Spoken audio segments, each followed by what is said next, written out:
Wondering how to run UK payroll? Well, watch on.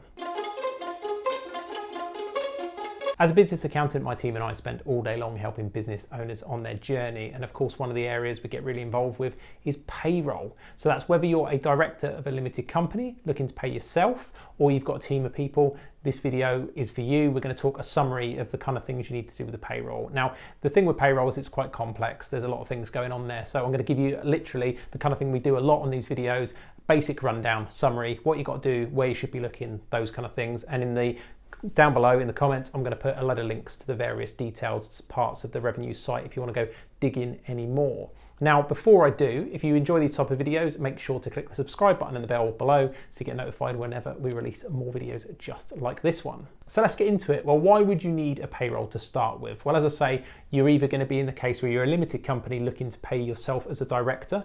And if you want to know any more details about whether you should be paying yourself as a director, whether that's a good idea or not, we've done plenty of videos on that, and I'm sure we'll link it in and around the video so you can click there and go and have a look at that one. But let's just presume you've decided, actually, yes, I do need to pay myself some salary on paper or physically, then this is the video for you. And then the other side of that is whether you've got a team as a limited company or you're a self-employed or partnership and you're employing a team of people, you're going to need a payroll to pay them and be applying all the correct rules. So when we talk about payroll, what we're really referring to is a PAYE scheme, a pay-as-you-earn scheme. So the two terms are almost interchangeable in this video. That's what we're talking about. So in those couple of instances, you're going to need a scheme. So what is it that you're going to need to do to get one? Well, let's just presume you've done the kind of the basic things first. If you're looking to employ a team and employ anybody, of course, the first thing you should do is check you can afford it. Surprise, surprise, accountant says make sure you know where you are with your numbers, but you should be checking that actually long term you can afford this person, or at least there's a decent plan to be able to do that and a runway to support their wages. Because there's nothing worse than investing a load of time recruiting people, getting somebody else leaving their current job if they're already employed to come work for you, to then find you can't pay them in a few months' time. It's not a great situation for anybody. So make sure that you've done that. And then there's other things from a legal perspective that I'm not going to delve too deep into in this video, but let's just say make sure you've got employer's liability, and we'll touch on that later. There's a number you might need to give them, which is to do with the payroll scheme, and make sure that you've given them a written statement of particulars or like a contract, something like that. Again, it's more HRE than what we do, but as you'd imagine, our payroll team come up against these kind of queries a lot. So make sure you've got those things. And again, in the links below, there's some links where you can find what you need to do in terms of statement of particulars and some of these other kind of employment law type stuff. But I think they do very much end up melding into tax sometimes, because some of the questions we would ask in our payroll team come back to what's in the contract or what's in the statement of particulars. And sometimes people haven't got them. So definitely sort those things out first. And then when you've got those, you're then going to register as an employer. Now that's as simple as going to an online form, again the link below, where you can go to Revenue and Customs website, fill in the form, and you will be registered as an employer. So if you're a limited company, you're going to do it under the limited company's name. Obviously if you're a partnership or a sole trader, you're going to do it under your name, and the details are slightly different obviously because you'll have company numbers, and where you're doing it personally you might just need your national insurance number and a few details about you. So very much those two things are a very similar form. So you get that, and that will give you a payroll scheme. Now during that process, you're going to be asked to say, when your first pay date is. Are you involved with subcontractors under the CIS, the construction industry scheme? Some of these questions will be in there, and really you will probably know if you're involved with those kind of things, and they just tells Revenue and Customs, yeah, we should look out for these kind of things. So you go through that process and apply. It's relatively straightforward. Again, I can't go through a screen on this video and show you every one because it's slightly different depending on what your particular affairs are, but generally, you're going to fill in that online form and register. Once you've registered, you then get a payroll reference number, a PAYE reference number, an employer's reference. It's known by many different terms, but it will often be in the format of something like 581/ a letter and some numbers, and it's a relatively short number, and that is something that your insurers might well want. Also, if you're taking on, say, apprentices and other people, they might often want that on the form as well to prove that you're a registered employer and you're doing everything you should be under the actual legalities of the PAYE scheme. And there you have it, you've got your scheme to go. Now, it's also worth mentioning, I know I mentioned at the top of the video, but if you are a director looking to pay yourself some money through the payroll, really do go and read or watch some of the material we've put out around whether it's a good idea for you, because otherwise, as you're going going to find out you're going to have to do something every month just to have this payroll system that you might not need rolling. So definitely check that point. So then what do you need to do to actually run the payroll? As we've said, you've already decided you need a payroll scheme. You've registered as an employer with Revenue and Customs. You've got the other things you might need for your employees. Comes around a payday, what have you got to do? Well, you need to run the payroll. And what we mean by run the payroll is process how much tax and national insurance you might have to deduct from your employees or you yourself, depending on what you're doing. And then also we'll talk about pensions in a bit, but potentially handle workplace pensions as well, get them a pay slip and get them paid. It's that kind of process. And the way you do that is you're going to use some software. Now you'll be pleased to know there is some free software out there.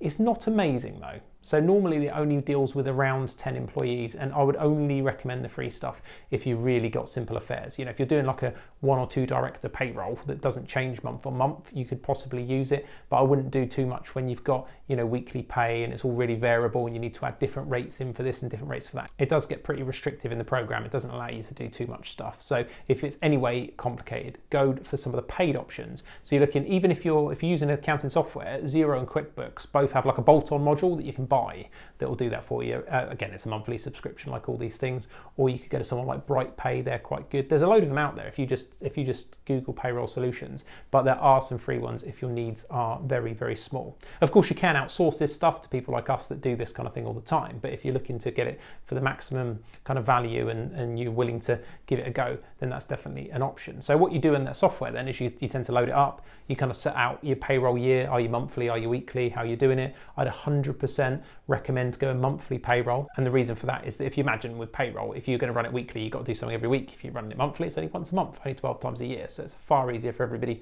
And I still think there's quite a good cash flow advantage. But in some industries, it's very much the norm to have weekly payroll. So sometimes you can't avoid it. But generally, let's say you're going to go monthly payroll. So you've got that running. So you'd go on first time, you'd add all your employees and you put all their details on. National insurance number is a big one. So you can make sure that's correct. Otherwise you'll have problems.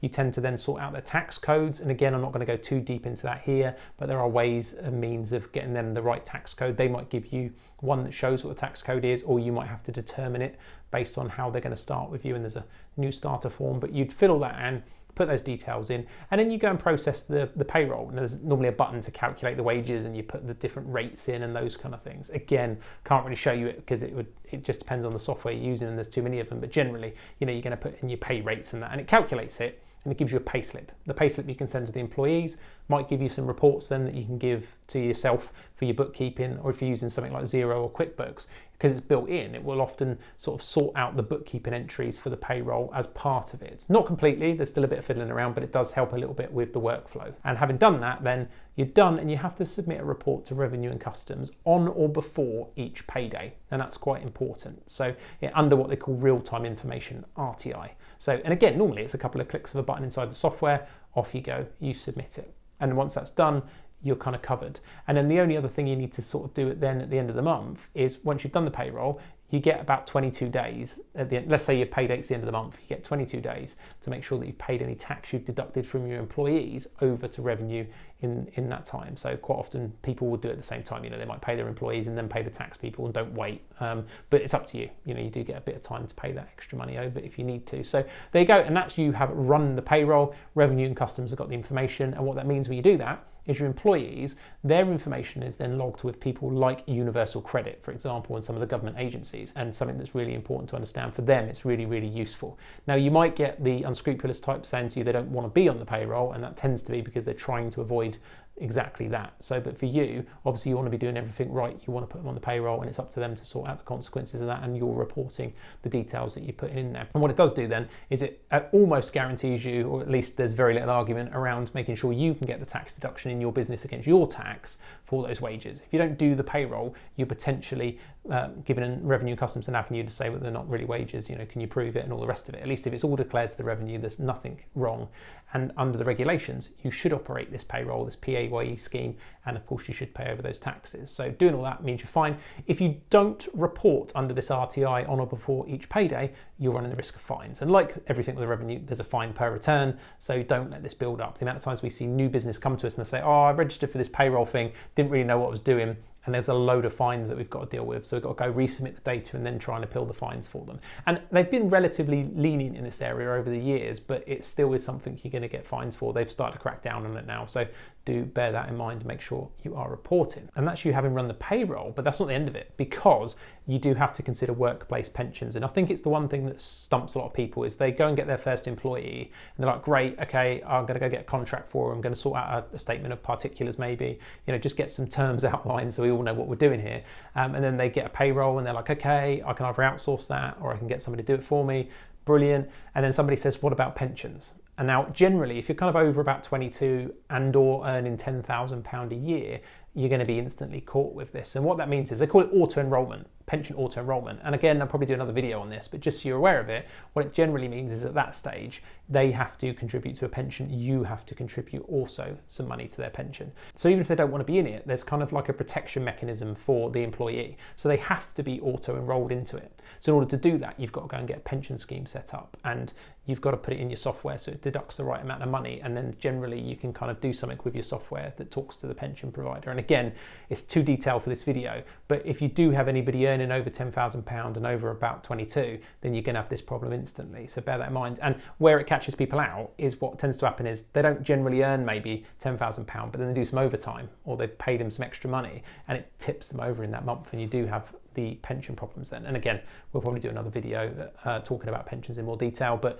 yeah, you might have a pension obligation to do. The annoying bit is though, is that if the employee doesn't want to be in it, you have to boot a pension scheme up, enroll them into it, have them pay into it, you pay into it, then they can come out of it and everyone gets a refund, but you've had to go through all the hassle and potential costs to set it all up just to get that result. But unfortunately, that's the system we're in. So don't forget workplace pensions. Now, if you're a director of a limited company, for rules I'm not going to go into, generally, you're going to avoid having to worry about that if it's just you as kind of the owner-managed business, but you will have some reporting requirements to tell the pensions regulator to stop them writing to you. So again, we'll do another video, I'm sure. So just think in the back of your mind, pensions, and certainly if you're talking to an accountant about it, I'm sure if they're a payroll provider, they'll be talking to you about the pensions as well, because it's a key point. And that is generally the basics of payroll. So get yourself a payroll scheme if you're going to run it yourself, and that will get you going, and then you'll be able to get some software, run that payroll. What I will say is it's one of the more complicated areas we see owners trip up on. So really do consider whether it's worth your time. Outsourcing it is relatively cost effective. So definitely check those other options out. That's it. Please share this video with anybody who needs to know, and we'll see you in the next one.